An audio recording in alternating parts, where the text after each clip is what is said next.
Stuffed sweet potatoes. A main dish from Saint Vincent and the Grenadines. Serves 4. You will need 8 ingredients.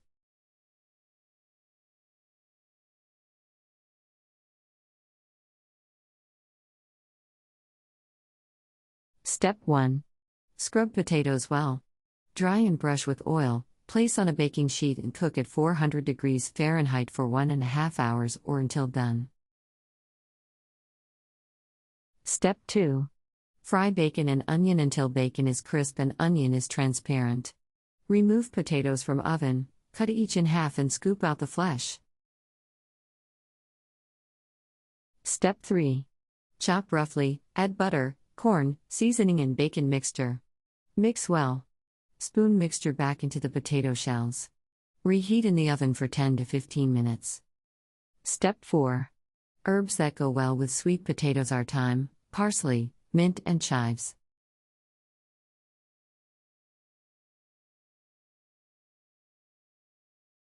Country Reports, Culture, Countries, Travel.